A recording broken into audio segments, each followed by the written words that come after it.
యాకోబు రాసిన పత్రిక 1వ అధ్యాయము 22వ వచనం నుండి 25వ వచనం వరకు.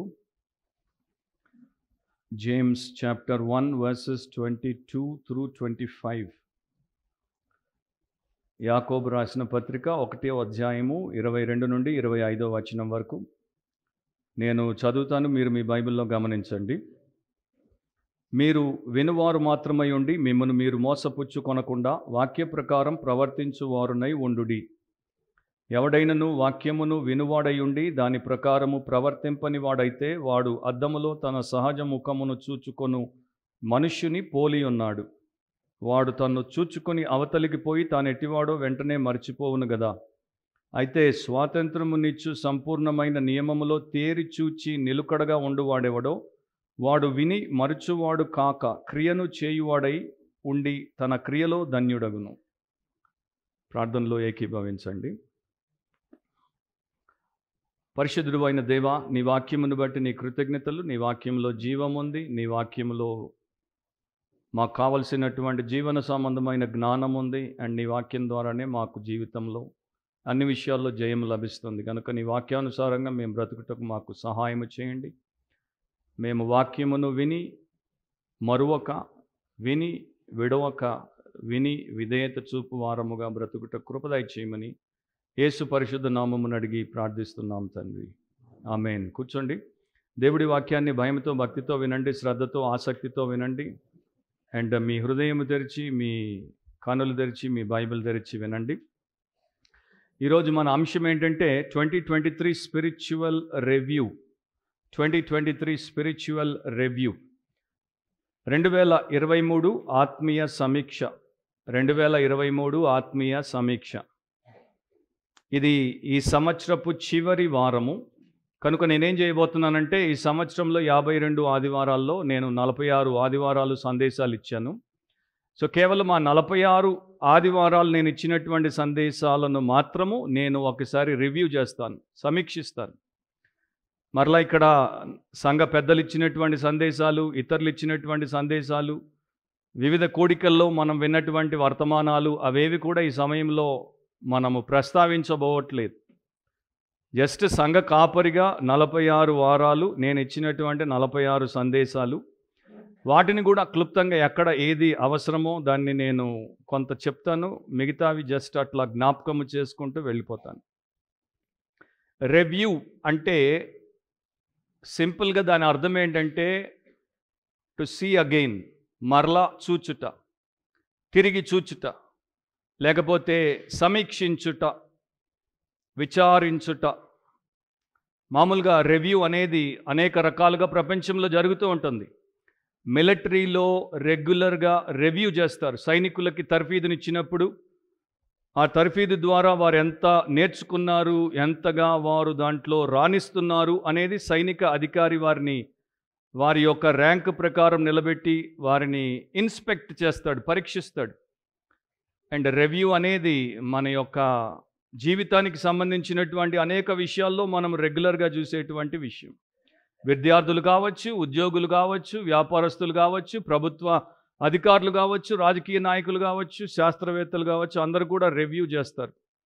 అంటే తిరిగి వారు చేసింది ఎంతవరకు కరెక్ట్గా చేశారు, ఎంతవరకు దాని యొక్క ఫలితాలు లభించాయి, ఎంతవరకు దాంట్లో వారు అనుకున్నది వారు సాధించారు అనేటువంటి అంశములన్నింటినీ వారు చూసుకోవడానికి అది అవసరం. సో 2023 స్పిరిచువల్ రివ్యూలో మనము 46 సందేశాలు విన్నాం. అవేంటో మనము చూసుకుంటూ పోదాం. యాకోబు పత్రిక 1:22 నుండి 25 వరకు మనం చదివినటువంటి వాక్య భాగము చాలా గంభీరమైన, శక్తివంతమైనటువంటి వాక్య భాగం. దాంట్లో ఆయన 22లో ఏమంటున్నాడు? మీరు వినువారు మాత్రమై ఉండి మిమ్మును మీరు మోసపుచ్చుకొనకుండా వాక్య ప్రకారం ప్రవర్తించువారునై ఉండుడి. అంటే అది అట్లాంటి అవకాశం ఉంది, అట్లాంటి ప్రమాదం ఉంది. విశ్వాసులుగా ఉన్నటువంటి వారు, లేకపోతే విశ్వాసులతో కలిసి కూర్చునేటువంటి అవిశ్వాసులు కూడా దేవుని సన్నిధిలో ఉంటారు, దేవుడి స్వరాన్ని వింటారు, దేవుడి సత్యాన్ని వింటారు, వినేవారిగా మాత్రమే ఉంటారు, కానీ వాక్య ప్రకారం ప్రవర్తించే వారిగా ఉండరు. కనుక వారు ఏం చేస్తున్నారంటే వారిని వారు మోసగించుకుంటున్నారు, వారికి వారు నష్టాన్ని కలిగించుకుంటున్నారు. ఎవడైనను వాక్యమును వినువాడై ఉండి దాని ప్రకారం ప్రవర్తింపని వాడైతే వాడు అద్దములో తన సహజ ముఖమును చూచుకొని మనుషుని పోలి ఉన్నాడు. వాడు తను చూసుకుని అవతలికి పోయి తాను ఎట్టివాడో వెంటనే మర్చిపోవును కదా. సో దాంట్లో సామాన్యంగా ఆయన ఏం చెప్తున్నాడంటే, నిన్ను నీవు అద్దంలో చూసుకుని బయటికి పోగానే నిన్ను నీవు మర్చిపోయినట్లు చాలామంది వాక్యాన్ని వింటారు, దేవుడి యొక్క సత్యాన్ని వింటారు, ఈ లోకానికి పరలోకానికి కావలసినటువంటి గొప్ప ఆత్మీయ సంగతులను వింటారు, కానీ వెంటనే మర్చిపోతారు. సో విని మర్చిపోతున్నారు గనుక, దానికి విధేయత చూపట్లేదు గనుక వారిలో దేవుడి కార్యము జరగదు. వారు దేవుడు మెచ్చేటువంటి స్థితిలో ఉండరు. వారు ఆత్మీయంగా అండ్ అన్ని విధాలుగా ఆశీర్వదించబడిన వారిగా, ఫలించే వారిగా ఉండరు. కానీ కొంతమంది ఎట్లా ఉంటారంటే, స్వాతంత్రమునిచ్చు సంపూర్ణమైన నియమములో తేరి చూచి, ఇది మనకు స్వాతంత్రాన్ని ఇచ్చేటువంటి సంపూర్ణమైనటువంటి నియమం అన్నమాట, లా ఆఫ్ లిబర్టీ. సో దీన్ని ఎవరైతే నిలుకడగా పరిశీలించి చూస్తారో అట్లాంటి వారి గురించి వాక్యం ఏం చెప్తోంది, వారు వింటారు, మరచువాడు కాక క్రియను చేయువాడై ఉండి తన క్రియలో ధన్యుడగును. సో వినడము గొప్ప కాదు, విన్నదానికి లోబడి విధేయత చూపి దాన్ని ఆచరించినప్పుడు ధన్యత, అప్పుడు దీవెన, అప్పుడు ఫలము, అప్పుడు అన్నీ కూడా వారికి లభిస్తాయని దేవుడు చెప్తున్నాడు. ఇదే యాకోబు 1:21లో మీరు ఒకటి గమనిస్తారు. ఆయన ఏమంటున్నాడు, అందుచేత సమస్త కల్మషమును విర్రవీగుచున్న దుష్టత్వమును మాని లోపల నాటబడి మీ ఆత్మలను రక్షించుటకు శక్తిగల వాక్యమును సాత్వికముతో అంగీకరించుడి. సో మన లోపల నాటబడి మన ఆత్మలను రక్షించుటకు శక్తిగల వాక్యాన్ని మనం సాత్వికముతో ఎందుకు అంగీకరించాలి? విని విడిచిపెట్టడానికి కాదు, విన్నదానికి విధేయత చూపుటకు. సో దేవుడు దేని గురించి చెప్తున్నాడు? Be doers of the word, వాక్య ప్రకారం ప్రవర్తించు వారునై ఉండండి. యూదులకి ఉన్నటువంటి ఒక బలమైనటువంటి బోధ ఏంటంటే, ఈవెన్ ఆ టైంలో చరిత్రకారులు కూడా దాని గురించి చెప్పారు. జోసిఫస్ అనేటువంటి ఒక హిస్టారియన్ కూడా చెప్పాడు, మనము మోషే ఇచ్చిన ధర్మశాస్త్రమును చదివితే వింటే సరిపోదు, మనము చదివిన ధర్మశాస్త్రాన్ని, విన్న ధర్మశాస్త్రాన్ని ఆచరించినప్పుడు, గైకొన్నప్పుడు, పాటించినప్పుడే దేవుడు మనల్ని దీవిస్తాడు. అదే అపోస్తలుడైన పౌలు రోమీలకు రాసినప్పుడు 2:13 రోమన్స్ 2:13లో చెప్తాడు, ధర్మశాస్త్రం వినువారు దేవుని దృష్టికి నీతిమంతులు కారు గాని ధర్మశాస్త్రమును అనుసరించి ప్రవర్తించు వారే నీతిమంతులుగా ఎంచబడుదురు.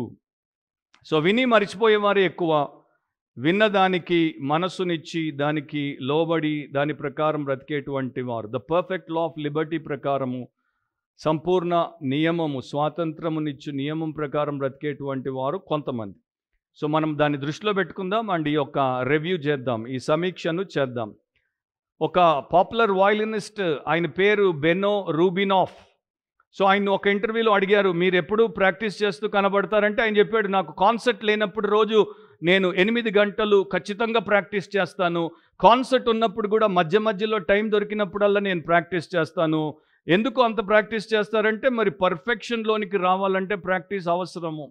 ఇంకో విషయం కూడా నాకు బాగా తెలుసు, నేను ప్రాక్టీస్ చేయకుండా కూడా వాయించగలను, అండ్ నేను ప్రాక్టీస్ చేయలేదని నాకు తప్ప నా యొక్క సంగీతాన్ని వినేటువంటి ప్రేక్షకులకు ఎవరికీ తెలియదు. అయినప్పటికీ నేను ఎందుకు ప్రాక్టీస్ చేస్తానంటే, మ్యూజిక్ నా యొక్క జీవితము, మ్యూజిక్ నా హృదయము నిండా ఉంది, నేను మ్యూజిక్కి శ్రేష్టమైనటువంటి సేవ చెయ్యాలి. సో బెన్నో రూబినాఫ్ చెప్పినటువంటి మాటల్ని నేను ఇంకో రకంగా చెప్తే, యేసు నా జీవితము, యేసు నా జీవము, యేసు నా హృదయము నిండా ఉన్నాడు కనుక యేసు కొరకు నేను నా శ్రేష్టమైనటువంటి దాన్ని ఇవ్వాలి. I must always give my best to Jesus. అది మన యొక్క ఉద్దేశం అయితే, వాక్యమును విని మరిచే వారంగా కాకుండా వాక్యమును విని దానికి లోబడి దాని ప్రకారం జీవించే వారంగా ఉంటాం. సొలొమోను తన జ్ఞానంతో ఒక మాట చెప్తాడు, ప్రసంగి 7:8లో, ఎక్లీసియాస్టిస్ 7:8 కార్యారంభము కంటే కార్యాంతము మేలు. చాలామంది న్యూ ఇయర్ ఎట్లా మొదలు పెట్టాలి అని చాలా ఆలోచిస్తారు, రెజల్యూషన్ చేస్తారు, డెసిషన్ చేస్తారు, అండ్ ఏవేవో వారి ఎదుట పెట్టుకుంటారు. కానీ ఆ ఇయర్ ఓల్డ్ అయిపోయినప్పుడు ఆ ఓల్డ్ ఇయర్ని ఎట్లా ఎండ్ చేస్తున్నాం అనేది చూసుకోరు. సో రివ్యూ అనేది చాలా అవసరము. కనుక సంఘముగా, సంఘ సభ్యులుగా మనము ఆత్మీయ సమీక్ష చేసుకుంటున్నప్పుడు, ఈసారి మరి నా 46 సందేశాలు ఆన్లైన్లో యూట్యూబ్లో కూడా ఉన్నాయి, చాలామంది రెగ్యులర్గా వాటిని వీక్షిస్తున్నారు కనుక ఆ యూట్యూబ్ ప్రియ సహోదరులకు కూడా ఇది సమీక్షకు ఉపయోగపడుతుంది. January 1st, 2023 దేవుడు మనకిచ్చిన సందేశం ఏంటంటే నీతిమంతులు తేజరిల్లుదురు. షైనింగ్ సెయింట్స్ గురించి వాక్య పరిచర్య జరిగింది. అండ్ అది సామెత 4వ అధ్యాయం 18వ వచనం నుండి తీసుకోబడిన సత్యం. పట్టపగలు వరకు వేకువ వెలుగు తేజరిల్లునట్లు నీతిమంతుల మార్గము అంతకంతకు తేజరిల్లును అని రాయబడింది. సో నీతిమంతుల మార్గము, వారి యొక్క జీవిత ప్రయాణంలో నీతిమంతులు నడిచేటువంటి దారి అంతకంతకు ప్రకాశమానంగా మారుతుంది. ఎందుకంటే వారిలో దేవుడి యొక్క నీతి ఉంది. వారు యేసుక్రీస్తు రక్తంలో కడగబడ్డారు, రక్షించబడ్డారు. ఆయన నీతిని బట్టి వారు నీతిమంతులుగా తీర్చబడ్డారు కనుక వారి యొక్క నీతి ఆ సంవత్సరం అంతా కూడా, దినాలు, వారాలు, మాసాలు, సంవత్సరం అంతా కూడా పెరగాలి. సో దేవుడు ఒకరిని నీతిమంతుడిగా, ఒక స్త్రీని నీతిమంతురాలిగా చేసిన తర్వాత ఏమంటున్నాడు అంటే, మీలో లేని ఆ నీతి ప్రకాశాన్ని, అంటే ఆ యొక్క లైట్ ఆఫ్ రైచియస్నెస్ని పెట్టాను, ఇక మీరు దాన్ని పెరిగేటట్టు చూసుకోండి. మన ఇంట్లో లైట్ డిమ్ అయితే వెంటనే మనం దాన్ని మారుస్తాం. మన ఫోన్ డిస్ప్లే డిమ్ అయితే మనకి వెంటనే ఇబ్బంది కలుగుతుంది. పోయేసి ఆ యొక్క ఫోన్ టెక్నీషియన్కి చూపిస్తాం, బ్రైట్నెస్ తగ్గిపోయింది, దీని బ్రైట్నెస్ ఎట్లా పెంచుకోవాలి అని. అవి తగ్గిపోయినా కూడా పెద్ద తేడా ఉండదు, కానీ మన లైఫ్లో బ్రైట్నెస్ పెరుగుతూనే ఉండాలి, తగ్గకూడదు. నీతి అనేది కుటుంబంలో, నీతి అనేది సమాజంలో, నీతి అనేది సంఘంలో, నీతి అనేది ప్రతి స్థలంలో పెరిగేటువంటిదిగా ఉందా? అది నీవు వేసుకోవాల్సినటువంటి ప్రశ్న. ఈ సంవత్సరం అంతా నీవు క్రీస్తు యేసు యొక్క నీతితో ప్రకాశించావా? నిజంగానే నీతిమంతులు తేజరిల్లుదురు అన్న మాట ప్రకారం నీ జీవితం ఉందా? 8th January దేవుడిచ్చిన సందేశం ఆనెస్టీ, నిజాయితీ. మొదటి దినవృత్తాంతములు 29వ అధ్యాయము 17వ వచనంలో, నా దేవా, నీవు హృదయ పరిశోధన చేయుచు యథార్థవంతుల యందు ఇష్టపడుచున్నావని నేను ఎరుగుదును అంటాడు ఆ భక్తుడు. సో దేవుడికి ఏది ఇష్టం అంటే ఆయన హృదయాన్ని పరీక్షిస్తాడు, యథార్థవంతుల యందు ఆయన ఇష్టపడతాడు. ఎందుకంటే దేవుడు యథార్థవర్తనుడు కనుక ఆయనకి యథార్థపరుల ప్రార్థన అంటే ఇష్టం, ఆయనకి యథార్థవంతుల జీవితం అంటే ఇష్టం, యథార్థవంతుల ప్రవర్తన అంటే ఇష్టం. సో మనము నీతిలో పెరుగుతూ ఉంటే మన జీవితంలో మనము యథార్థపరులముగా ఉంటాం, దేవుడిని సంతోషపరిచే వారముగా ఉంటాం. ఆ మెసేజ్లో 2 పాయింట్స్ చెప్పాను. ఒకటి పిక్చర్ ఆఫ్ ఆనెస్టీ, అంటే నిజాయితీ యొక్క చిత్రము. రెండవది పంక్చర్ ఆఫ్ ఆనెస్టీ, ఏ ప్రకారం మన యొక్క నిజాయితీని మనము ఛిద్రం చేసుకుంటాం, పాడు చేసుకుంటాం అనేది. సో నిజాయితీపరుడు అంటే సత్యవంతుడు, సత్యవాది. ఆ మెసేజ్ 8th January ఇచ్చాను. ఇచ్చిన తర్వాత ఒక ఎక్స్ కవనెంట్ మెంబర్ నా దగ్గరికి వచ్చి, క్యాబిన్కి వచ్చి మరి చెప్పాడు, నిజాయితీ అంటే నాకు చాలా ఇష్టం బ్రదర్, నేను నిజాయితీని ప్రేమిస్తాను, అండ్ నిజాయితీ గురించి మీరు చక్కగా బోధించారు, దాన్ని బట్టి నేను మీకు థ్యాంక్స్ చెప్పాలనుకుంటున్నాను. కానీ కొన్ని మాసాల తర్వాత సేమ్ వ్యక్తి నాతో అదే క్యాబిన్లో 2 గంటల సేపు మాట్లాడాడు. ఆయనకున్నటువంటి ఇబ్బంది, సమస్య. నేను ఆయన అడిగాను, మొదట ఇక్కడ కూర్చునేవారు, తర్వాత వెనక్కి వెళ్ళారు, తర్వాత అక్కడికి వెళ్ళారు, తర్వాత అక్కడికి వెళ్ళారు. నేను గతంలో కూడా 2-3 సార్లు చెప్పాను, వెళ్ళిపోయేవాళ్ళు అట్లా ఇక్కడ నుండి అక్కడికి, అక్కడికి, అక్కడికి, దాని తర్వాత చర్చ్ వదిలేసి వెళ్ళిపోతారని. మీరు కూడా అట్లాగే ఉన్నట్టు నాకు అనిపిస్తుందంటే, అబ్బెబ్బెబ్బే ఏమీ లేదు అన్నాడు. 2 గంటలు మాట్లాడాడు, వెళ్ళిపోయాడు. నెక్స్ట్ డే ఈమెయిల్ పంపాడు, చర్చ్ మెంబర్షిప్ నుండి తీసేయండి, నేను నా భార్య ఇక రాము అని. సో నిజాయితీ అంటే నాకు ఇష్టం బ్రదర్, మీరు నిజాయితీ గురించి చెప్పినందుకు మీకు చాలా థ్యాంక్స్. చెప్పడం ఒకటి, బ్రతకడం ఒకటి, 2 వేరు. అందుకని అన్నాడు, వాక్యం వినువారు మాత్రమై ఉండి దాని గురించి ఫీడ్బ్యాక్లు ఇచ్చేవారిగా ఉండి మిమ్మల్ని మీరు మోసపుచ్చుకోకండి, వాక్య ప్రకారం ప్రవర్తించండి. మీరేం చెప్పకపోయినా పర్వాలేదు, వాక్య ప్రకారం ప్రవర్తించాలి. 15th January 3వ మెసేజ్ మనకి 1 కొరింథీ 3వ అధ్యాయం 10 నుండి 15 వరకు. ఆ రోజు మన దేవుడిచ్చిన సందేశం ఏంటంటే టెస్టెడ్ బై ఫైర్, అగ్ని చేత పరీక్షించబడును.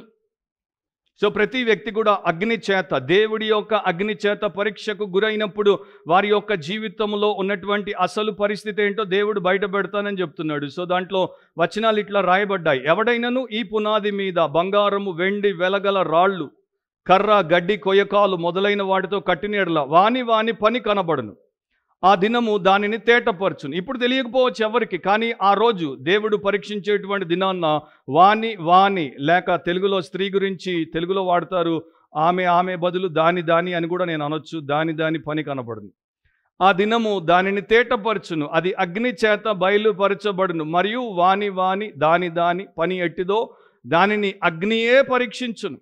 పునాది మీద ఒకడు కట్టిన పని నిలిచిన ఎడల వాడు జీతం పుచ్చుకొనును. ఈ జీతాన్ని దేవుడిస్తాడు, బహుమానం అన్నమాట. అది ఒకని పని కాల్చివేయబడిన ఎడల వానికి నష్టము కలుగును. అతడు తన మట్టుకు రక్షింపబడును గాని అగ్నిలో నుండి తప్పించుకున్నట్టు రక్షింపబడును.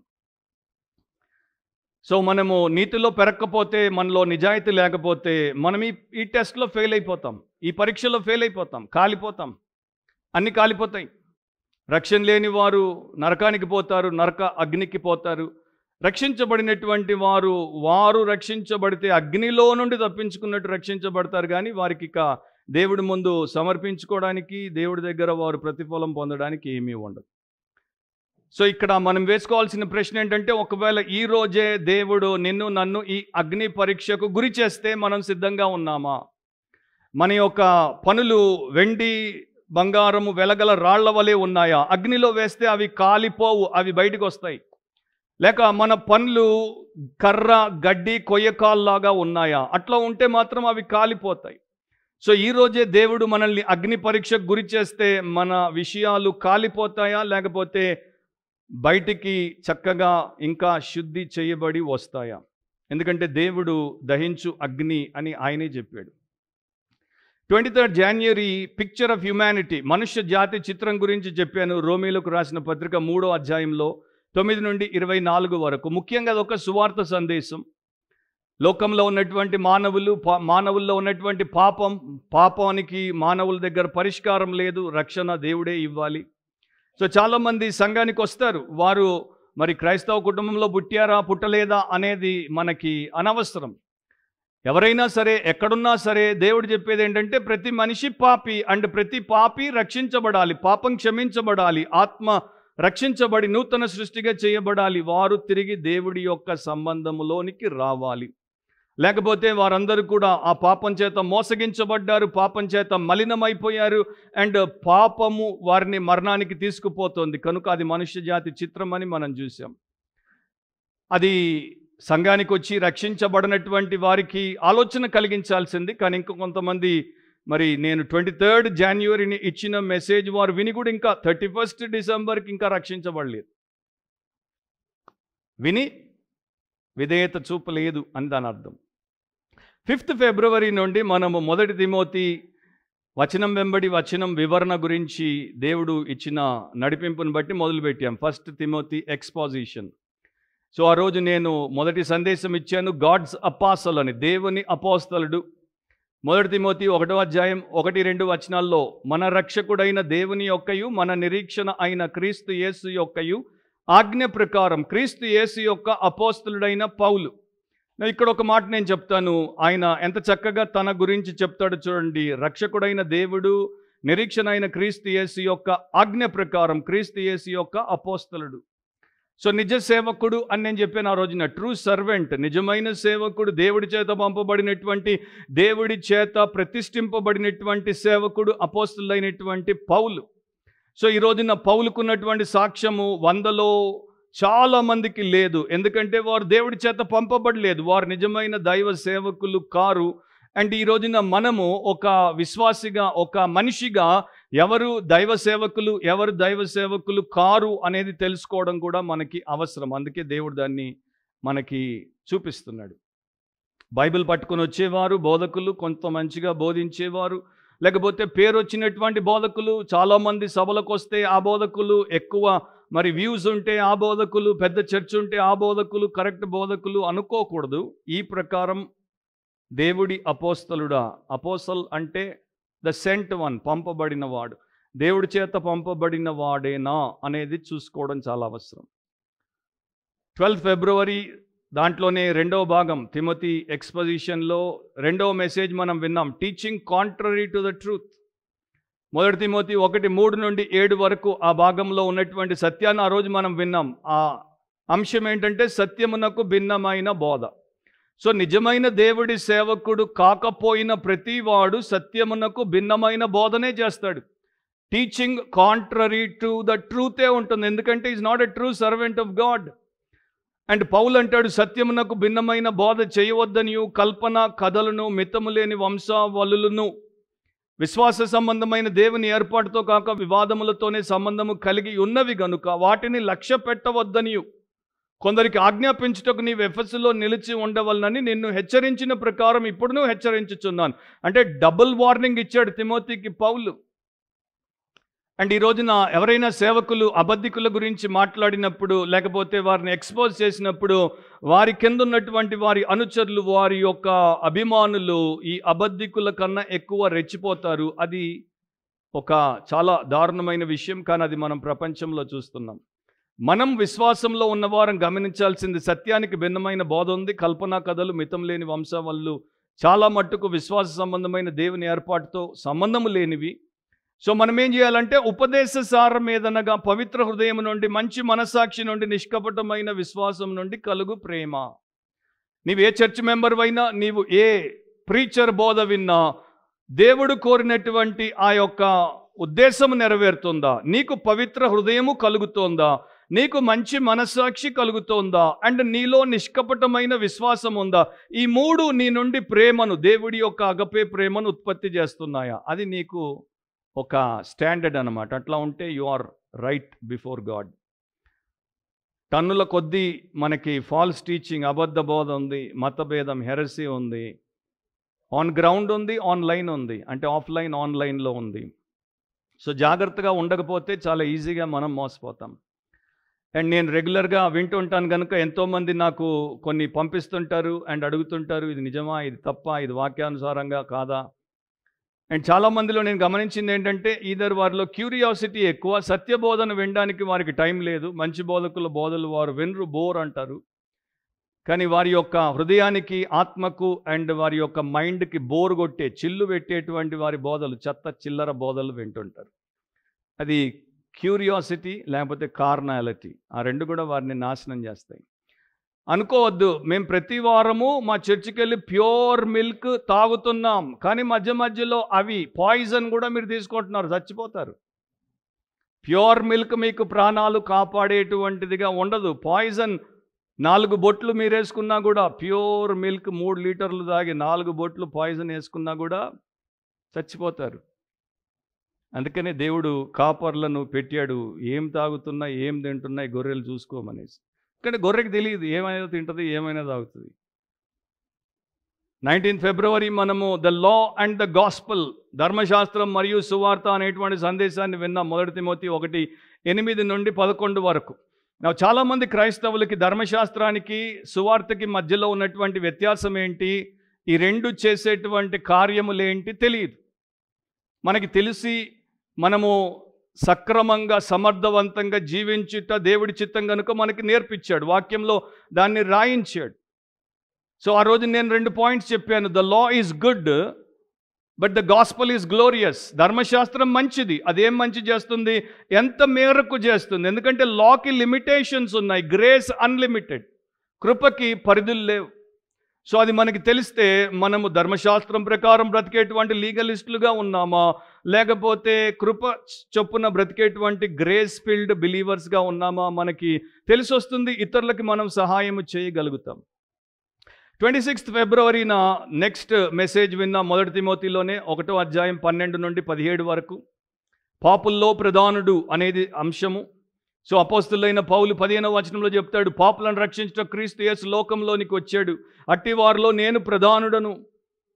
అంతకు మునుపు ఆయన అంటే చాలా గొప్ప ఆలోచన ఉండేది, అంటే గ్రేట్ ఇంప్రెషన్ ఉండేది ఆయన గురించి. ఆయనకి, నేను పరిసయ్యులలో చాలా శ్రేష్టమైనటువంటి వాడిని, నీతి విషయం నిందారహితుణ్ణి, ధర్మశాస్త్రంలో గమలీయులు అనేటువంటి గొప్ప రాబై దగ్గర నేర్చుకున్నటువంటి శిష్యుడను.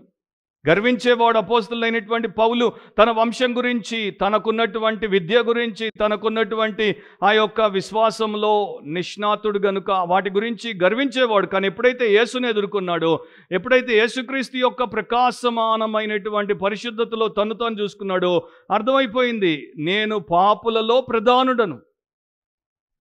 చాలాసార్లు మనుషులు నాతో మాట్లాడుతున్నప్పుడు లేకపోతే ప్రార్థనలు చేస్తున్నప్పుడు ఇట్లా అంటుంటారు, ఒకవేళ మాలో ఇంకా ఏదైనా పాపం ఉంటే హరే బాప్ రే బాప్, ఒకవేళ ఏంట్రా బాప్. ఎట్లా ఉందంటే నా ముందు నువ్వు నిలబడి సజీవంగా ఉండి ఒకవేళ నాలో ఇంకా ప్రాణం ఉంటే నా కొరకు ప్రార్థన చేస్తావా పాస్టర్ అన్నట్టు ఉంది. ప్రాణం ఉంది కనుకనే నాతో మాట్లాడుతున్నావు. సో ప్రాణం ఉన్నంత వరకు మనలో పాపం ఉంటుంది కనుక ఆ యొక్క డేటా క్లియర్ చేయండి మీ హెడ్ నుండి. అది పనికిరాని data. If there is anything which is not right, if కాదు, there is everything which is not right, God is correcting everything.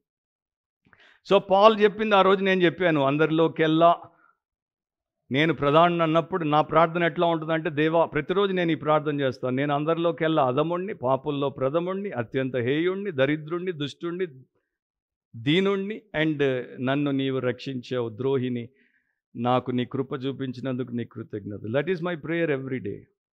So నా నోట్లో నుండి నాలో ఏదైనా పాపం ఉంటే, నాలో ఏదైనా తప్పు ఉంటే అన్నది రాదు. జాన్ వెస్లీ అనేటువంటి ఒకప్పటి 200 సంవత్సరాల క్రితం మెథడిస్ట్ భక్తుడు ఇట్లా చెప్పాడు, sin remains in a believer but does not rain in a believer. పాపము ఒక విశ్వాసిలో ఉంటుంది, కానీ వాడు సరైన విశ్వాస అయితే, వాక్యానుసారమైన విశ్వాస అయితే పాపము ఆ విశ్వాసి మీద ప్రభుత్వము చేయదు. మనం పరలోకములోనికి వెళ్ళినప్పుడు, పరిపూర్ణతలోనికి వెళ్ళినప్పుడు, మహిమ దేహాన్ని పొందుకున్నప్పుడు యేసు ప్రభులాగా పాపము లేని వారం అవుతాం. అప్పటిదాకా పాపపు పంకిలాలు, డాగులు మనల్ని పట్టే ప్రయత్నం చేస్తాయి కనుక మనం ఎప్పుడు కూడా ఈ ధోరణితోనే ఉండాలి. 5th మార్చ్ తిమోతి కంటిన్యూయేషన్లో ఫైట్ ఫర్ ద గాస్పల్, సువార్త కొరకు పోరాడుము అనే సందేశాన్ని విన్నాం. 1 తిమోతి 1:18-20. పౌలు చాలా స్పష్టంగా చెప్తాడు, నా కుమారుడు అయిన తిమోతి, నీవు విశ్వాసమును మంచి మనస్సాక్షి కలిగిన వాడవై నిన్ను గూర్చి ముందుగా చెప్పబడిన ప్రవచనముల చొప్పున ఈ మంచి పోరాటం పోరాడవలనని వాటిని బట్టి ఈ ఆజ్ఞను నీకు అప్పగించుచున్నాను. సో తిమోతికి ఏమని చెప్పాడు? మంచి పోరాటం పోరాడాలని ఆజ్ఞను ఇస్తున్నాను అని చెప్తాడు. సో మంచి పోరాటం ఏంటి? సువార్త పక్షమున మనం పోరాడే వారముగా ఉండాలి. ప్రతి క్రైస్తవ విశ్వాసి సువార్త అంటే ఏంటో తెలుసుకోవాలి. అండ్ సువార్తకు వ్యతిరేకంగా ఎవరైనా ఆలోచించినా, ఎవరైనా ప్రకటించినా మనము సువార్త పక్షమున పోరాడేటువంటి వారముగా ఉండాలి. We should be fighting for the gospel.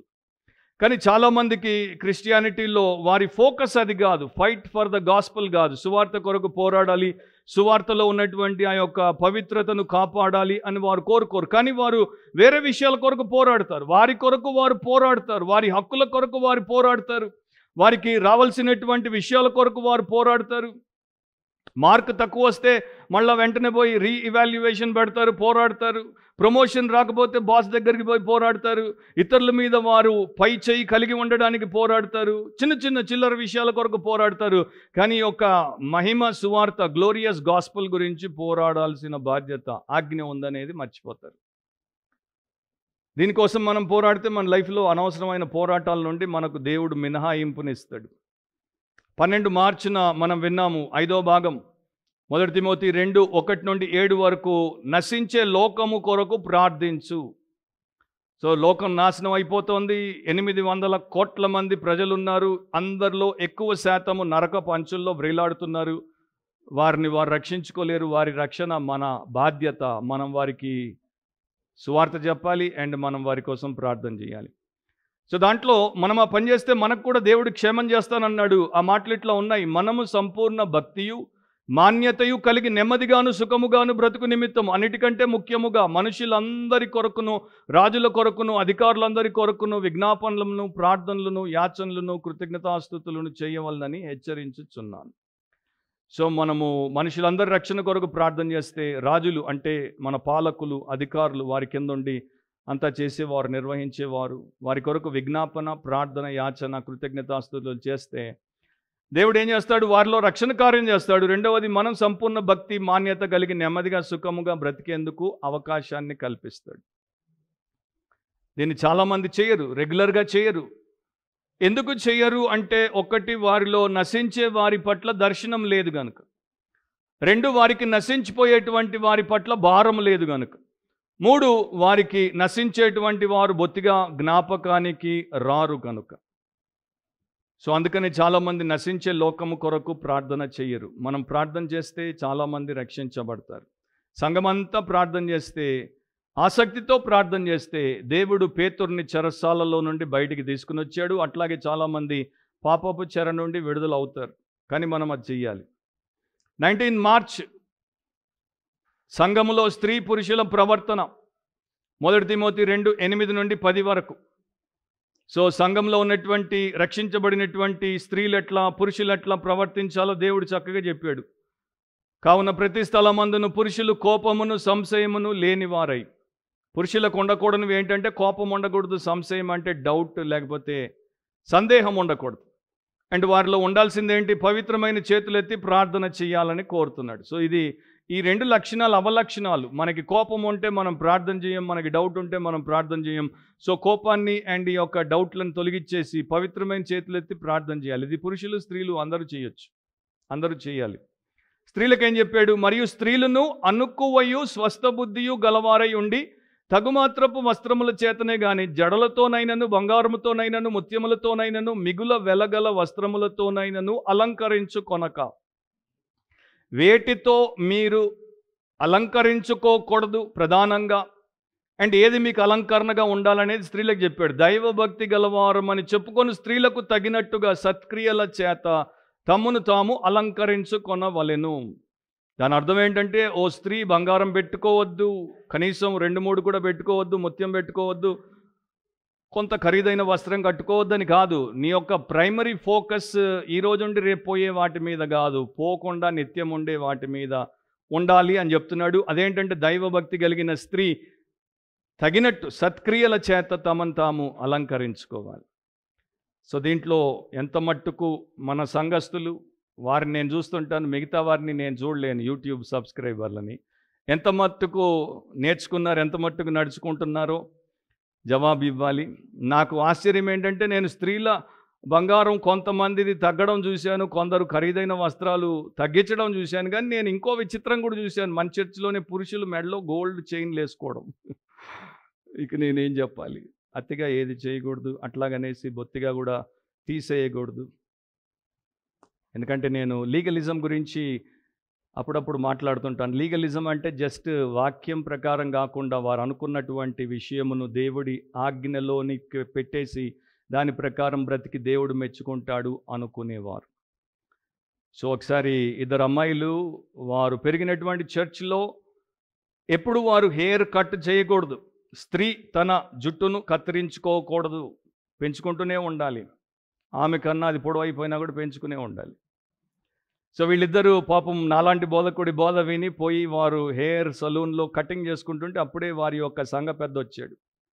వారి జుట్టుకు ఆ కత్తెర అట్లా పడి కొంత జుట్టు కింద పడిపోగానే వామ్మో పోయింది పరిశుద్ధాత్మ, పోయింది పరిశుద్ధాత్మ అంటే వాళ్ళు ఇక ఆపేసి ఆపేసి వాళ్ళు బయటకు వచ్చేసి పెద్ద దగ్గర పడి పరిశుద్ధాత్మ పోవద్దు, పరిశుద్ధాత్మ పోవద్దు, పరిశుద్ధాత్మ పోవద్దు అంటే పోయింది, ఇక అయిపోయాం, మీరు నరకానికి పోయారు, ఇక మీకు రిటర్న్ పరిశుద్ధాత్మ రాడు. ఇది అమెరికాలో జరిగిన రియల్ ఇన్సిడెంట్ ఇది.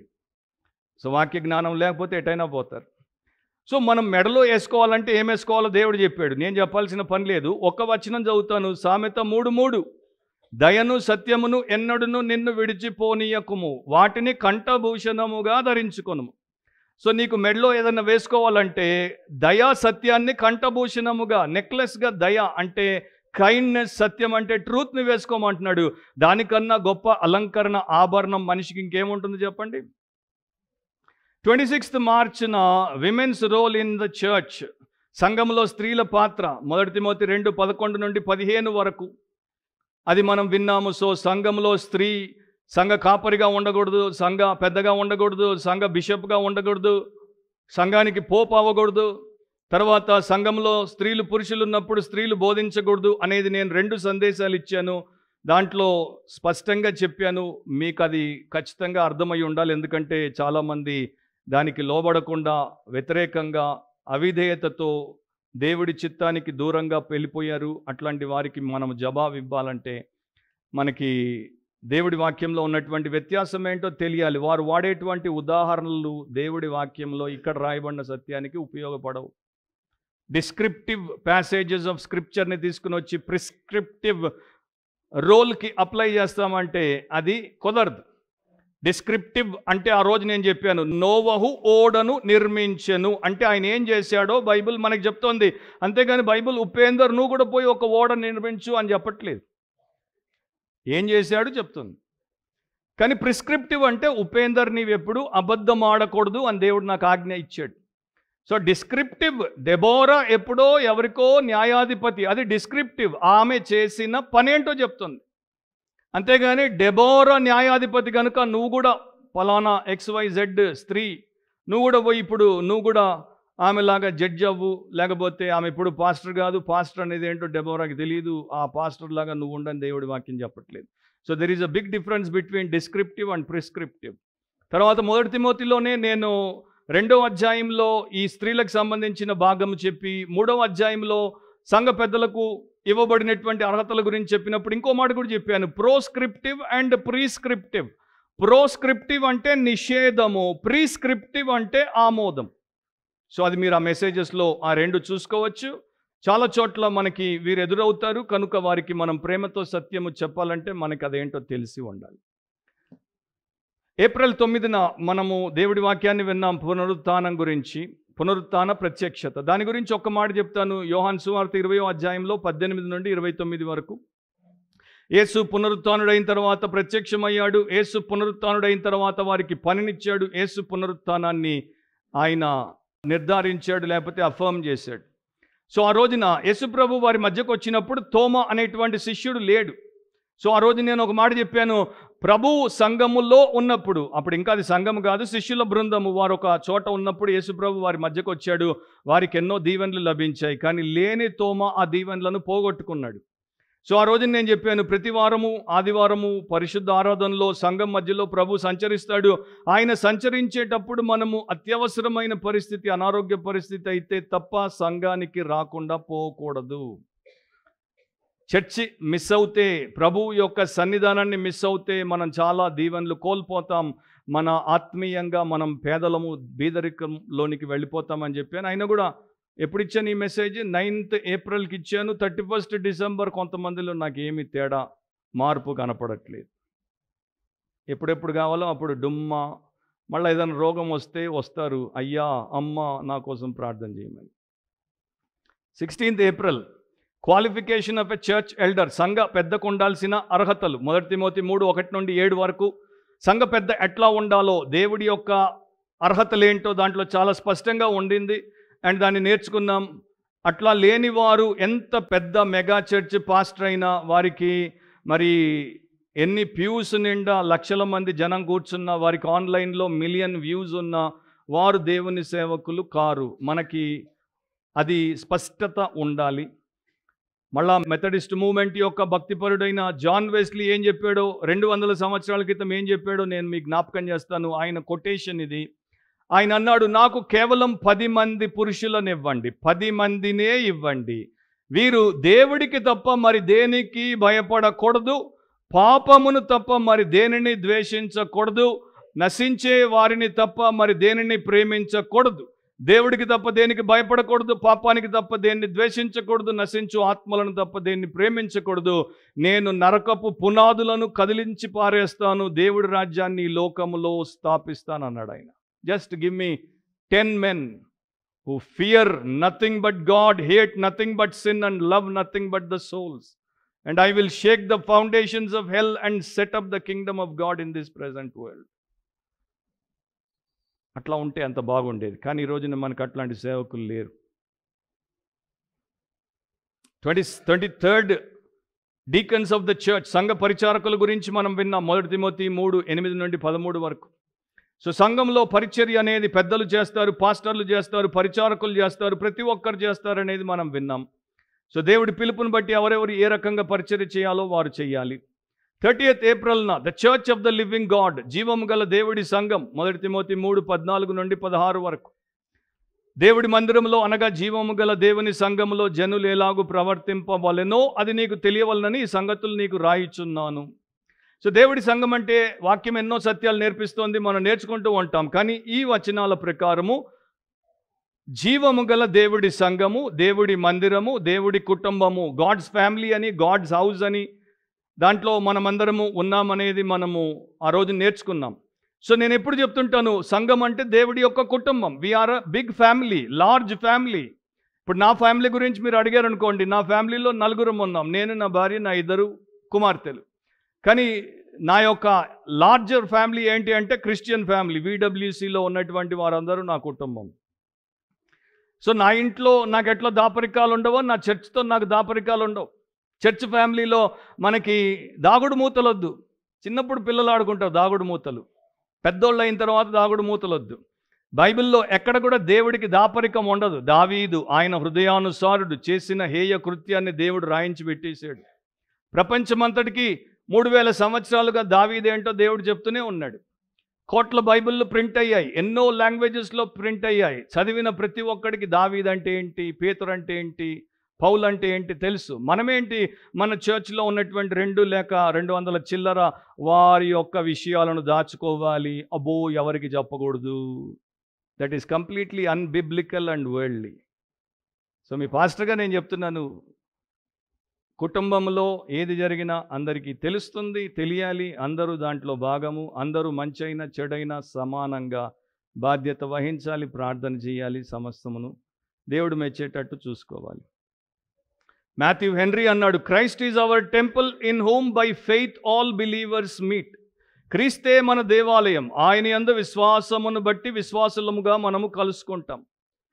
సెనెకా అనేటువంటి ఒక ఫిలాసఫర్ ఒక రోమన్ గురించి చెప్పాడు. అతడు ఈ దేశంలో ఒక శ్రేష్టమైనటువంటి గృహిణి ప్రతిరోజు సాయంత్రం పడుకునే ముందు ఆమె ఇంటిని శుభ్రంగా ఊడుస్తుంది. ఎక్కడ ఏ రకంగా కూడా దుమ్ము ధూళి ఉండకుండా, మురికి ఉండకుండా శుభ్రంగా చేస్తుంది. పాత్రలన్నీ కడిగి పెట్టేస్తుంది. ఇంట్లో ఎక్కడ చిందర వందర ఉండదు. ఎవరొచ్చినా ఇల్లు స్పిక్ అండ్ స్పాన్గా ఉంటుంది. సో ఈ మనిషి కూడా ప్రతిరోజు పడుకునే ముందు ఈ రకంగా తను తాను పరీక్షించుకుంటాడు, ప్రశ్నించుకుంటాడంట. ఈ రోజున నేను చేసినటువంటి పొరపాట్లు ఏంటి, వాటి గురించి నేను నిజంగా గ్రహింపుతో పశ్చాత్తాపడి వదిలేశానా? ఈ రోజున నేను నాలో ఉన్నటువంటి బలహీనతను బాగు చేసుకోగలిగానా? ఈ రోజున నన్ను నేను ఇంకా ఎంత శాతం మెరుగుపరుచుకోగలిగాను? ఇట్లా ప్రశ్నించుకొని తన ఆత్మలో ఏ రకమైనటువంటి దుమ్ము ధూళి, కల్మషము, కల్తీ లేకుండా చేసుకున్నాక అప్పుడు ఆయన పడుకుంటాడంట. పడుకునే ముందు అంటాడంట, నేను దేవుడి ఎదుట శుద్ధి చేయబడ్డాను కనుక ఇప్పుడు నాకు మంచి నిద్రను అండ్ నెమ్మదితో పడుకునేటువంటి అవకాశమును దేవుడిస్తాడు, నన్ను కాపాడుతాడు. సో ఆయన దాంట్లో పుస్తకంలో ఇంకో మాట రాశాడు, ఈరోజు నా యొక్క యాక్షన్స్, నేను చేసినటువంటి క్రియలన్నీ, లోకంతో నాకున్నటువంటి ట్రాన్సాక్షన్స్, లోకంతో నేను చేసిన లావాదేవీలన్నీ కూడా వాక్యానుసారంగా దేవుడు మెచ్చేవిగా పెట్టుకున్నాకే పడుకుంటాను.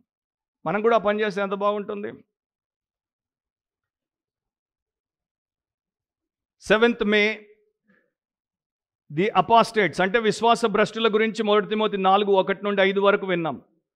ఖచ్చితంగా దేవుడు చెప్పాడు, కడవరి దినముల్లో కొందరు విశ్వాస భ్రష్టులగుదురని ఆత్మ తేటగా చెప్పుచున్నాడు. పరిశుద్ధాత్ముడు చెప్పాడు.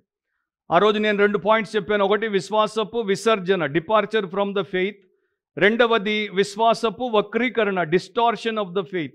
సో చాలామంది నిన్నటిదాకా క్రైస్తవులుగా ఉన్నవారు ఈ రోజున మేము క్రైస్తవులం కాము, మాకు యేసుక్రీస్తు ప్రభు కాదు, దేవుడు కాదు, మేము బైబిల్ని నమ్మట్లేదు, మేము చర్చికి వెళ్ళట్లేదు అని ప్రపంచవ్యాప్తంగా సోషల్ మీడియాలో ప్రకటించేసుకుంటున్నారు. అలాంటి గుంపును మరి మన ప్రత్యర్థులు అంటే నాన్ క్రిస్టియన్స్, మనకు వ్యతిరేకులు, వారిని చేర్చుకొని వారి యొక్క ఇంటర్వ్యూలు చేసి సోషల్ మీడియా నిండా చాలామందిని చెడగొడుతున్నారు. సో విశ్వాసాన్ని వదిలేసిపోయేవారు ఉంటారు. రెండవ రకము విశ్వాసాన్ని వక్రీకరిస్తారు, అంటే చెడగొడతారు.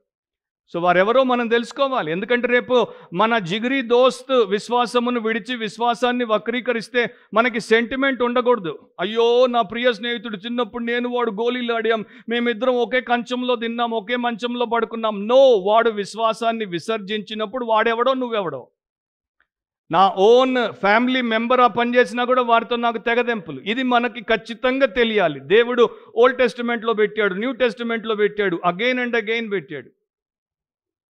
కానీ చాలామందికి ఇంకా సెంటిమెంట్, ఇమోషనల్ బాండేజ్ అనేది చాలా గట్టిగా వారి హృదయాలను పట్టుకున్నది కనుక దేవుడు ఏమనుకున్నా పర్లేదు, నేను మాత్రం నా యొక్క ఫ్యామిలీ మెంబర్ వారు విశ్వాసాన్ని వదిలినా, వారు వక్రీకరించిన, నా యొక్క సమస్తాన్ని వారు నాశనం చేయబూనుకున్న నేను వారిని వదలను అనేవారు అతి పెద్ద మూర్ఖులు.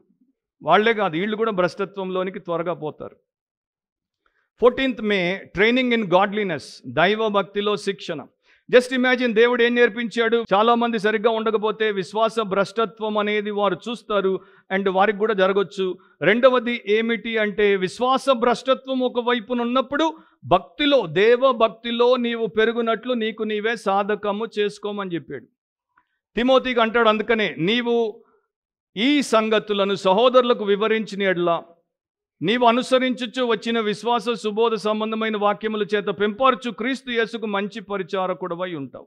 సో ఎవరైనా యేసుక్రీస్తు యొక్క మంచి పరిచారకుడిగా ఉంటే వారు తప్పకుండా విశ్వాస సుబోధ సంబంధమైన వాక్యమునే బోధిస్తారు, మరొకటి బోధించరు. అండ్ వారు అపవిత్రములైన ముసలమ్మ ముచ్చటలను విసర్జిస్తారు.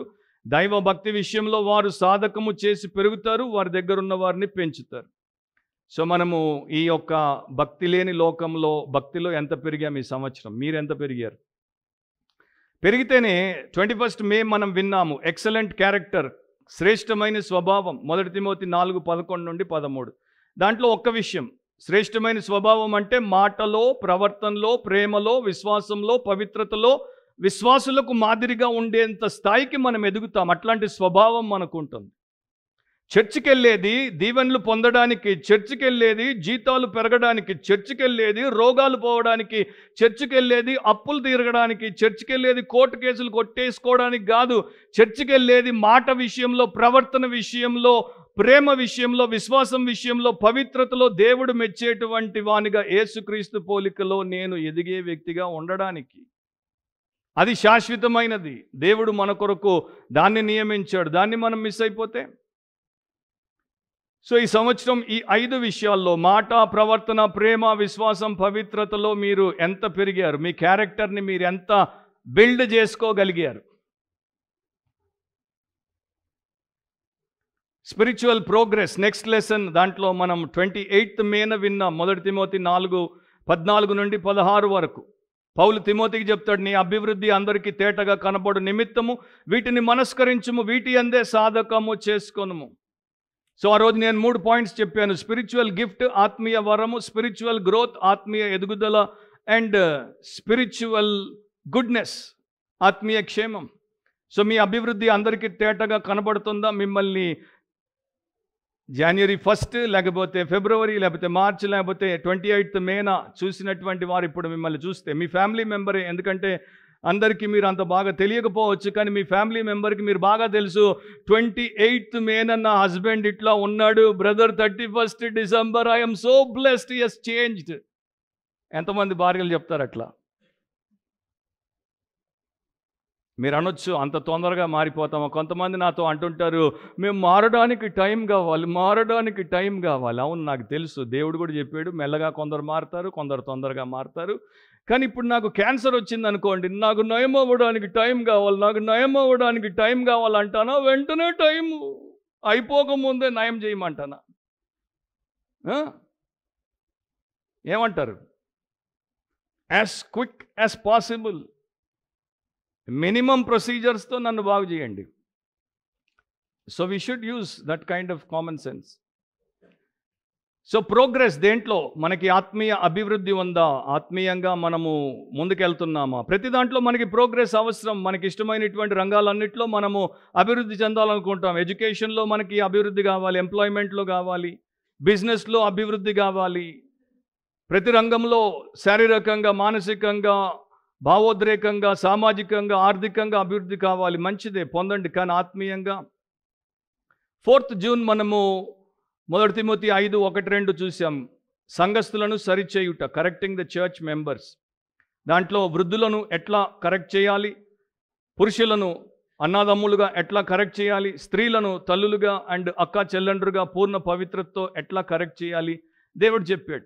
సో ప్రతి ఫ్యామిలీలో డిసిప్లిన్ ఉంటుంది, కరెక్షన్ ఉంటుంది. అట్లాగే ప్రతి చర్చ్లో డిసిప్లిన్ ఉంటుంది, కరెక్షన్ ఉంటుంది.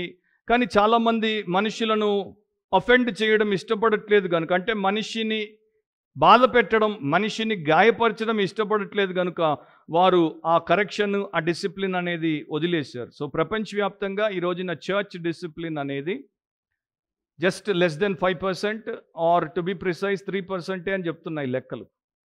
అండ్ నాకు చాలా సంతోషం, విడబ్ల్యూసి ఆ యొక్క 3 లేక 5%లో ఒక చర్చ్. ఎవరు చేసినా చేయకపోయినా విడబ్ల్యూసి వాక్య ఆధారితమైన సంఘము కనుక సంఘ సభ్యులను కరెక్ట్ చేయాల్సి వచ్చినప్పుడు తప్పకుండా చేస్తుంది. నాకు డజన్ రోగాలు ఉన్నాయి, మీకు తెలుసు. సో నా బాడీలో చాలా చాలా బలహీనతలు ఉంటాయి, ఇన్ఫర్మిటీస్ అంటే రుగ్మతలు ఉంటాయి. వాటికి నిరంతరము కరెక్షన్ అవసరం. సో ఈ శరీరాన్ని నేను సరిగ్గా ఆరోగ్యంగా పెట్టుకొని మీకు సేవ చేయాలంటే దాన్ని నేను దిద్దుబాటు చేస్తూనే ఉండాలి. అట్లాగే క్రీస్తు యొక్క శరీరమైనటువంటి సంఘానికి కూడా ఎక్కడెక్కడ దిద్దుబాటు అవసరమో, రిపేర్ అవసరమో, కరెక్షన్ అవసరమో దాన్ని సేవకులు చేయాలి.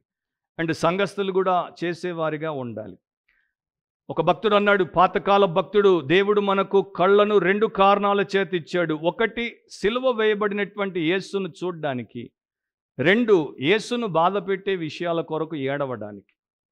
ఒకటి సిలువ వేసిన యేసును చూడ్డానికి, 2 యేసును బాధ పెట్టే విషయాల కొరకు ఏడవడానికి.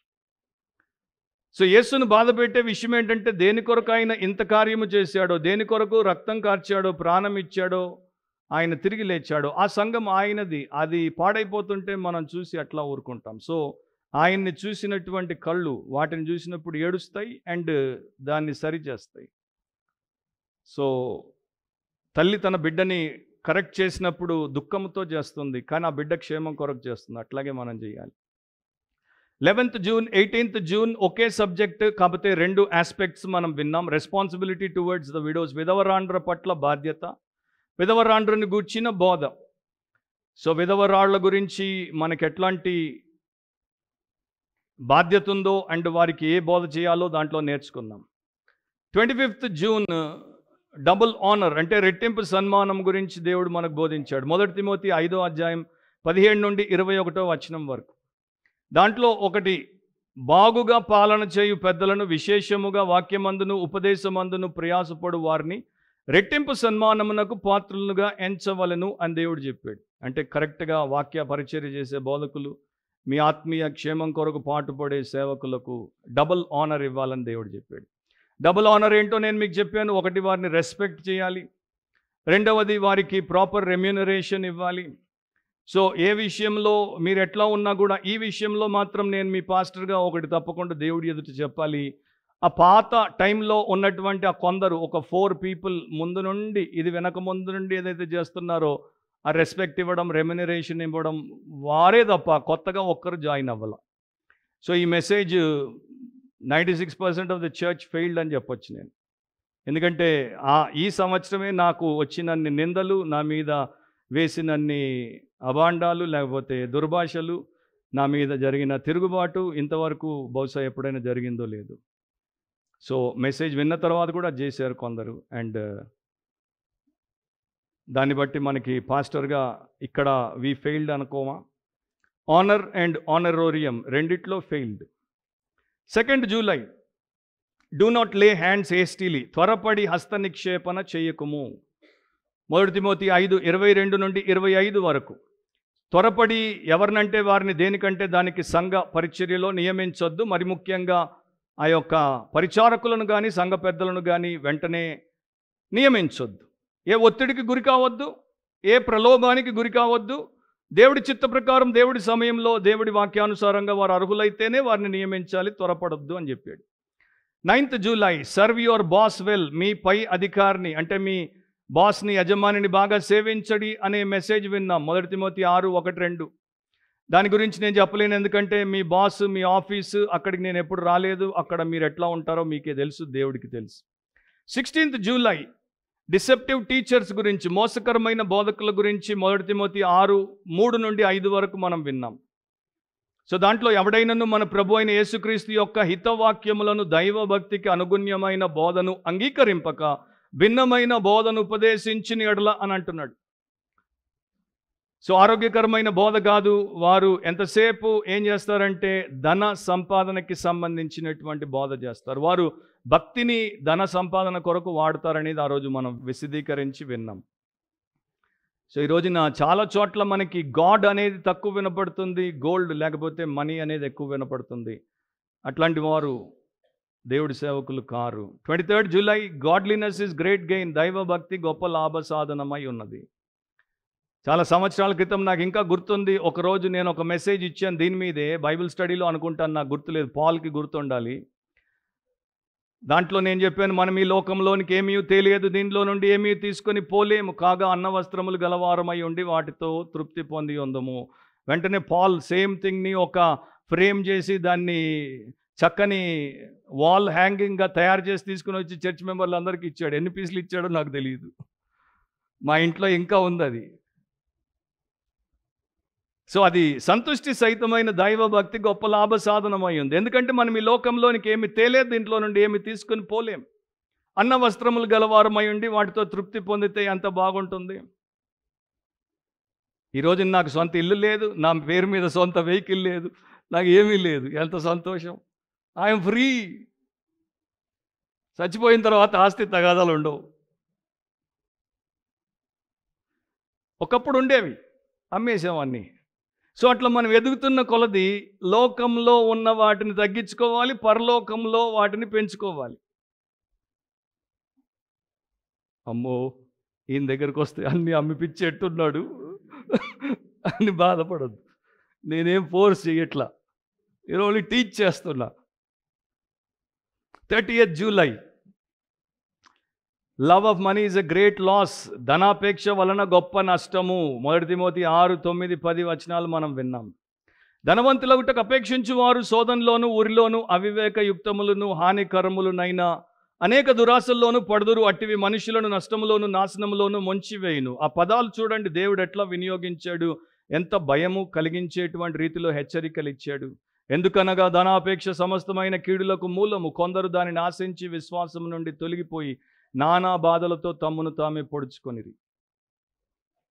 ఇంగ్లాండ్లో ఒక పెద్ద కథీడ్రల్ ఉంది, దాంట్లో సమాధులు ఉంటాయి, అంటే అక్కడ ఉన్నటువంటి గొప్ప బిషప్లు. దాంతోపాటు ఒక ధనికుడి యొక్క సమాధి కూడా ఉంది, వింతైన సమాధి. దాని మీద ఒకే ఒక మాట రాయబడి ఉంటుంది, మిజెరిమస్. ఇంగ్లీష్లో మోస్ట్ మిజరబుల్. ఆ ధనికుడు ఆ చర్చ్కి చాలా పెద్ద డొనేషన్స్ ఇచ్చేవాడు. సో వారు అన్నారు, మీరు చనిపోయిన తర్వాత మీ సమాధి ఇక్కడే చేస్తాం. చెప్పాడు, సమాధి చేయండి, కానీ దాని మీద ఒకే ఒక మాట రాయండి, మిజెరిమస్, అంటే మోస్ట్ మిజరబుల్. నా దగ్గర ఇంత డబ్బున్నా అందరిలోకెల్లా అతి ఘోరమైన బతుకున్నది. ఆయన ఏం చెప్తున్నాడు, డబ్బు మనిషిని ఏ రకంగా కూడా మెరుగుపరచదు, దేవుడు మెరుగుపరుస్తాడు. సో అది అక్కడికి వచ్చే వాళ్ళందరూ చూస్తారు, ఆ కథీడ్రల్ చూసిన ప్రతి ఒక్కడు ఆ సమాధి కూడా చూస్తాడు. 6th August, what to flea and what to follow. వేటిని విడిచి వేటిని వెంబడించాలి. 1 తిమోతి 6, 11 నుండి 12 వరకు, దైవజనుడా నీవైతే వీటిని విసర్జించి, ఆ ముందున్నటువంటి ధనాపేక్ష, వాటికి సంబంధించిన భక్తిని, డబ్బు సంపాదించుకోవడం కోసం అవన్నీ వదిలేయమన్నాడు తిమోతికి. నీతిని, భక్తిని, విశ్వాసమును, ప్రేమను, ఓర్పును, సాత్వికమును సంపాదించుకొనుటకు ప్రయాసపడు. సో ఈ విషయాల్లో, ఈ నీతి, భక్తి, విశ్వాసం, ప్రేమ, ఓర్పు, సాత్వికతను సంపాదించుకోవడానికి మీరు ఆగస్టు 6న విన్నారు. ఇప్పుడు దాకా ఎంత ప్రయాసపడ్డారు? 13th ఆగస్టున నిత్య జీవమును చేపట్టము అనే సందేశాన్ని దేవుడు మనకిచ్చాడు. 1 తిమోతి 6, 11 నుండి 16 వరకు. విశ్వాస సంబంధమైన మంచి పోరాటం పోరాడము, నిత్య జీవమును చేపట్టము. నాకు చిన్నప్పటి నుండి మా తల్లి, తర్వాత నా భార్య, ఇప్పుడు కూడా చాలామంది అంటారు, నీ చేతిలో ఏ వస్తువు ఉండదురా నాయన, ఎప్పుడు చూసినా పట్టుకున్నది పడగొట్టేస్తావు, పగలగొడతావు. ఎన్ని కప్పులు పగలగొట్టాను, ఎన్ని పాత్రలు పగలగొట్టాను, ప్లేట్ అట్లా పట్టుకుంటే అది పడిపోద్ది. వాళ్ళకి తెలియట్లేదు, నాకు వస్తువులు గట్టిగా పట్టుకోవడం రాదు, నిత్య జీవాన్ని గట్టిగా పట్టుకోవడం వచ్చు. మీకు వస్తువులు బాగా గట్టిగా చచ్చిన తర్వాత కూడా మేము ఇట్లా తీయాలి. కొంతమంది అందుకనే కుమార్తెలు వారి తల్లులు చచ్చిపోగానే పక్కనే ఉంటారు. ఎందుకో తెలుసా, డెత్ తర్వాత రిగర్ మార్టిస్ వచ్చినప్పుడు రింగ్ ఉండి ఇట్లా గట్టిగా అయిపోతే వేలు కోస్తే కానీ రింగ్ బయటికి రాదు. సో అందుకని ముందే తీసేసుకోవడానికి. సో మనం వస్తువులను లేకపోతే లోక సంబంధమైన విషయములను గట్టిగా పట్టుకోకపోతే అవి జారిపోయి పడిపోతుంటే నో ప్రాబ్లం. నిత్య జీవము జారిపోకుండా జాగ్రత్తగా ఉండాలి, దాని మీద గ్రిప్ పోకూడదు. 27th August, ధనవంతులను ఆజ్ఞాపించు. ఇది లాస్ట్ మెసేజ్ 1 తిమోతిలో 6వ అధ్యాయం 17 నుండి 21 వరకు. సో అక్కడ మనం ఆ రోజు విన్నాం, 2 సార్లు అంటాడు, ధనవంతులను ఆజ్ఞాపించుము, ఆజ్ఞాపించుము. అస్థిరమైన ధనమునందు నమ్మిక ఉంచొద్దంటాడు. ఇహమందు ధనవంతులైన వారు గర్విష్ఠులుగా ఉండొద్దంటాడు. అండ్ ఇంకొక మాట అంటాడు, వాస్తవమైన జీవమును సంపాదించుకోవడానికి, రాబో కాలానికి మంచి పునాది తమ కొరకు వేసుకోవడానికి మేలు చేసేవారిగా, సత్క్రియలు అను ధనము గలవారిగా, ఔదార్యము గలవారిగా, తమ ధనములో ఇతరులకు పాలిచ్చువారై ఉండాలని వారికి ఆజ్ఞాపించమంటాడు. ఇక 1 తిమోతి అయిపోయింది. 3 సెప్టెంబర్న భాగ్యమా భారమా అనే సందేశాన్ని దేవుడు మనకిచ్చాడు. 1 యోహాను 5:3 మనం ఆయన ఆజ్ఞలను గైకొనుటయే దేవుని ప్రేమించుట, ఆయన ఆజ్ఞలు భారమైనవి కావు. సో మనము దేవుడిని పూర్ణ హృదయం, పూర్ణాత్మ, పూర్ణ మనసు, పూర్ణ బలంతో ప్రేమించాలంటే ఆజ్ఞలను గైకొనాలి. వాక్యం వినువారు మాత్రమై ఉండి దాన్ని విడిచి మరిచి మోసపోకుండా వాక్య ప్రకారం ప్రవర్తించే వారముగా ఉండాలి. గ్రేట్ కమిషన్లో మాథ్యూ 28:20లో, మత్తయి 28:20లో ప్రభు చెప్పాడు, నేను మీకు ఏ ఏ సంగతులను ఆజ్ఞాపించుతునో వాటినన్నింటినీ గైకొనవలనని వారికి బోధించుడి.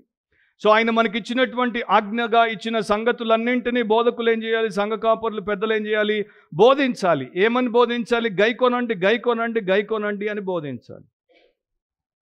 మత్తయి 27లోనే 35, 36 వచనాల్లో ఇట్లా రాయబడి ఉంటుంది. నేను జస్ట్ 2 వచనాల్లో ఉన్న కొంత చెప్తున్నాను. వారు ఆయనను సిలువ వేసిన పిమ్మట అంతటా వారక్కడ కూర్చుండి ఆయనకు కావలి ఉండిరి. సో రోమన్ సైనికులు ఆయన సిలువేశారు. తర్వాత పక్కన సిలువ దగ్గర కాపలా కాస్తూ కూర్చున్నారు. సో ఒక భక్తుడు దాని మీద ఇట్లా కామెంట్ చేశాడు, ఈ రోమన్ సైనికుల్లాగానే చాలామంది యేసుక్రీస్తు ప్రభు యొక్క సిలువ దగ్గర పని లేకుండా కూర్చుని ఉంటారు. సిలువ ఎందుకు మనల్ని సవాల్ చేస్తుందంటే, మనము ఆయన కొరకు బ్రతుకున్నట్లు, ఆయన కొరకు నిష్ట కలిగి, ఆయన శిష్యులముగా మారి ఆయనను సేవించి ప్రకటించుట కొరకు అది మనల్ని పిలుస్తోంది. ఆయన మన ముందు వెళ్ళాడు, మనం ఆయన్ని వెంబడిస్తాం. సో అట్లా మనం ఉంటే మనకి ఏది భారం అనిపించదు. ఆజ్ఞ భారము కాదు, దేవుడు చెప్పాడు. 10 సెప్టెంబర్ నీ జీవితం ఇప్పుడు ఎలా ఉంది అనే సందేశాన్ని దేవుడు ఇచ్చాడు. 1 పేతురు 4:1-6 వరకు. దాంట్లో ఒక వచనం మాత్రమే జ్ఞాపకం చేస్తాను. మనం పోకిరి చేష్టలు, దురాశలు, మద్యపానము, అల్లరితో కూడిన ఆటపాటలు, త్రాగుబోతుల విందులు, చేయదగ్గని విగ్రహ పూజలు మొదలైన వాటి యందు నడుచుకొనుచు అన్యజనుల ఇష్టము నెరవేర్చుచుండుటకు గతించిన కాలమే చాలును. ఒకప్పుడు అందరూ అట్లాగే బ్రతికారు. అన్నీ ఈ పాపాలు చేయకపోయినా మనిషి పాపి, మానవుడు పాపములో బ్రతికాడు. సో దాని గురించి దేవుడు ఏమంటున్నాడు? గతించిన కాలమే చాలు. సో పాపము చేయడానికి యేసు దగ్గరికి వచ్చి రక్షించబడక మునుపున్నటువంటి సమయము చాలు. ఇప్పుడు ప్రభు దగ్గరికి వచ్చారు, రక్షించబడ్డారు. ఇక నుండి ఎట్లా ఉండాలి? అదే 1 పేతురు 1లో ఆయన చెప్పాడు, నేను పరిశుద్ధుడినై ఉన్నాను గనుక మీరును పరిశుద్ధులై ఉండుడి. సో ప్రతి విషయంలో పరిశుద్ధంగా బ్రతకండి. 17 సెప్టెంబర్ తమ భర్తలను గెలుచుకునే భార్యల గురించి 1 పేతురు 3:1-6 వరకు విన్నాం. సో భార్యలకు అవిశ్వాసులైన భర్తలున్నా కూడా వారు తమ స్వపురుషులకు లోబడి ఉంటే, వారి యొక్క భయంతో కూడిన పవిత్ర ప్రవర్తనను చూచి వాక్యము లేకుండా తమ భార్యల నడవడి వలన, అంటే వారి యొక్క యోగ్యమైన ప్రవర్తన వలన భర్తలు రక్షించబడవచ్చు అని దేవుడు చెప్పాడు. సో స్త్రీలు ఇది చాలా చాలా ముఖ్యముగా వాడాలి. రక్షణ లేని భర్తల విషయంలో, రక్షించబడిన భర్తల విషయంలో కూడా స్త్రీలు ఇట్లా ఉంటే వారి జీవితాలు దీవించబడతాయి.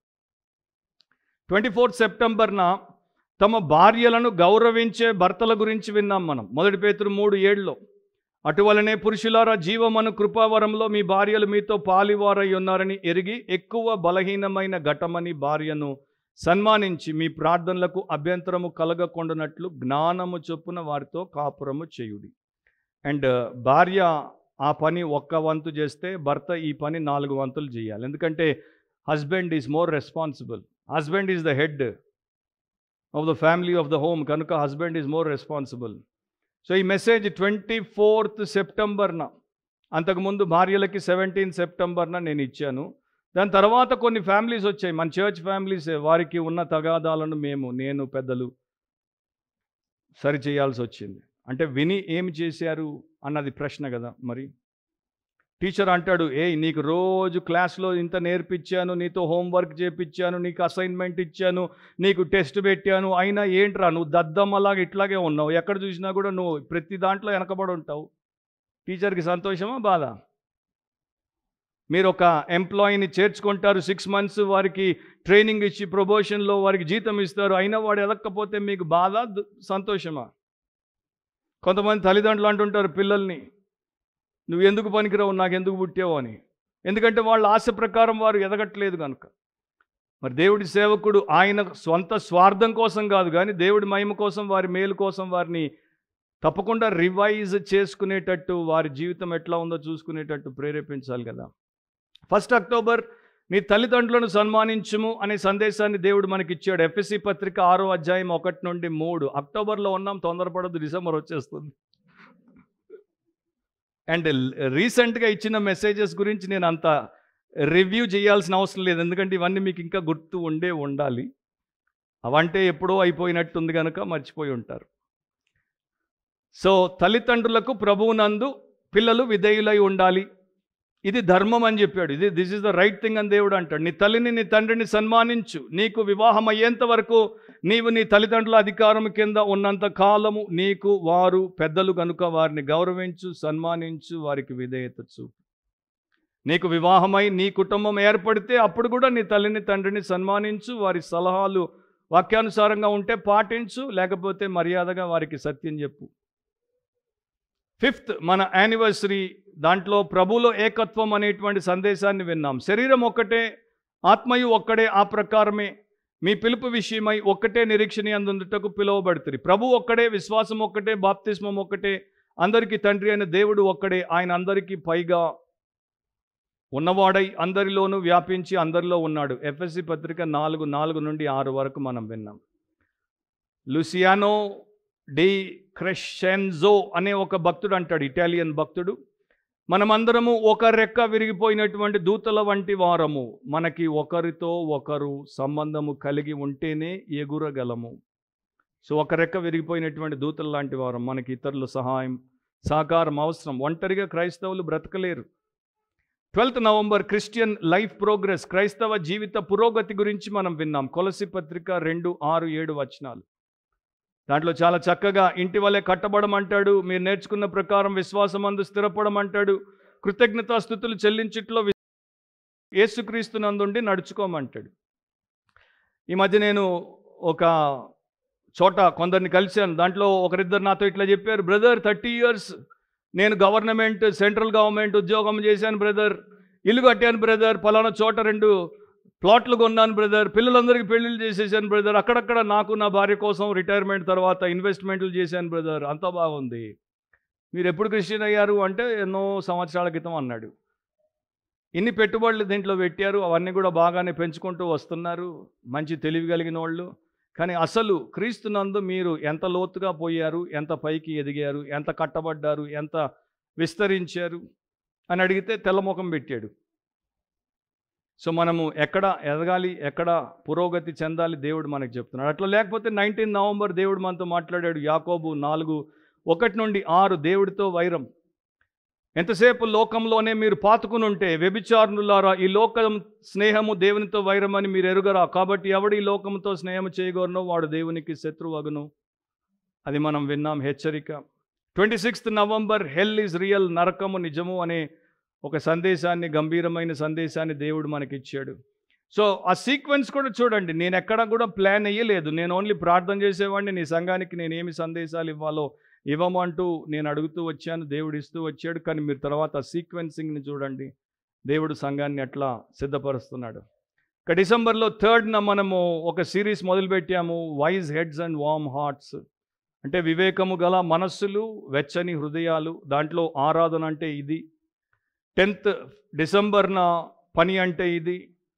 17th డిసెంబర్న సాక్ష్యం అంటే ఇది. 24th డిసెంబర్న పోరాటం అంటే ఇది అనేటువంటి సందేశాలు విన్నాను. వాటిని నేను రివ్యూ చేయని అవసరం లేదు. మీరు అట్లాగే ఆరాధన, అట్లాగే పని, అట్లాగే సాక్ష్యము, అట్లాగే పోరాటము చేస్తూ ఉన్నారని ఆశిస్తున్నాను. చివరి మాట లూకా సువార్త 12వ అధ్యాయంలో 47-48 వచనాలు.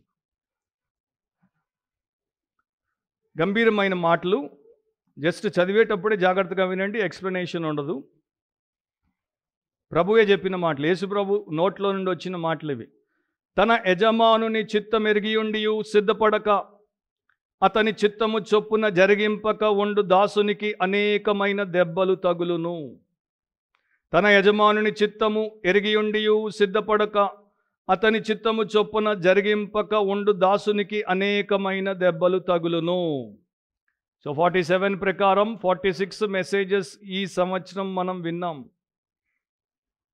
మీరు సండే రాకపోయినా ఆన్లైన్ ఆర్డర్ చేసి లేకపోతే లింక్లో దాన్ని వినే ఉంటారు. మీరు వినకపోతే అదో పాపం, ఎందుకంటే అదో డిసిప్లిన్ మన చర్చ్లో. 48లో ఏమంటాడు చూడండి, అయితే తెలియక దెబ్బలకు తగిన పనులు చేసిన వానికి కొద్ది దెబ్బలే తగులును. అంటే నాకు తెలియదు, నేను వినలేదు, నాకు అసలు ఆ సత్యానికి ఎక్స్పోజే అవ్వలేదు అంటే కూడా దేవుడు ఏమన్నాడు, సరే పర్వాలేదు నీకు ఏమి దెబ్బలు ఉండవు పో అనట్లేదు. తెలియక దెబ్బలకు తగిన పనులు చేసిన వానికి కొద్ది దెబ్బలే తగులును. తెలిసిన వాడికి ఎక్కువ, తెలియని వాడికి తక్కువ. ఎవనికి ఎక్కువగా ఇయ్యబడినో వాని యొద్ద ఎక్కువగా తీయజూతురు. మనుషులు ఎవనికి ఎక్కువగా అప్పగింతురో వాని యొద్ద ఎక్కువగా అడుగుదురు.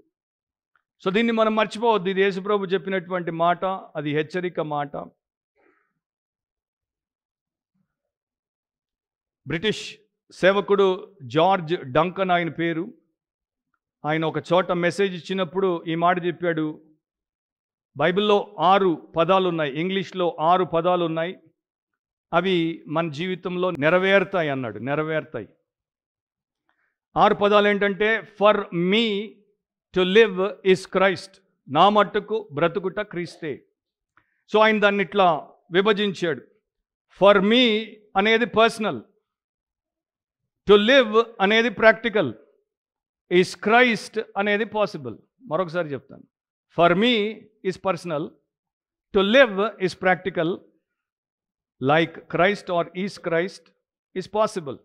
సో ఈ క్రీస్తును పోలినటువంటి జీవితము సాధ్యము అని దేవుడే మనకు చెప్తున్నాడు.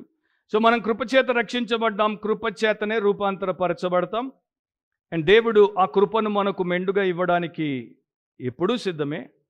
కనుక మీరు ఆ కృపచేత దేవుడి యొక్క వాక్య ప్రకారం ప్రవర్తించే వారిగా ఉండాలి. ఇక నుండి ఉంటారని, ఈరోజే మీ యొక్క సమస్త విషయములను సరిచేసుకుంటారని ఆశిస్తూ ప్రార్థిస్తున్నాను. తలంచండి, కళ్ళు మూసుకోండి. పరిశుద్ధుడైన మా తండ్రి, మీరు నాకు ముఖ్యంగా నాకు తర్వాత మాకు మరొకసారి మీరు ఈ స్పిరిచువల్ రివ్యూ, ఆత్మీయ సమీక్ష చేసుకోవడానికి సహాయం చేసినందుకు మీకు కృతజ్ఞత. మేము అపవిత్రతతో, పాపముతో, అవిధేయతతో క్రొత్త సంవత్సరంలో కాలు పెట్టకుండా మేము క్షమించబడి, శుద్ధి చేయబడి, పవిత్రపరచబడి, నూతనమైనటువంటి నీ అనుగ్రహము, నూతనమైనటువంటి సమర్పణతో క్రొత్త సంవత్సరంలో ప్రవేశించి దీవించబడుటకు, ఎదుగుటకు, వర్ధిల్లుటకు మాలో ప్రతి ఒక్కరికి సహాయము చేయండి. రక్షణ లేని వారిని ఈరోజే రక్షించండి. రక్షించబడిన ప్రతి ఒక్కరిని ఇప్పుడే రూపాంతరపరచమని యేసు పరిశుద్ధ నామమును అడిగి ప్రార్థిస్తున్నాం తండ్రి. ఆమేన్.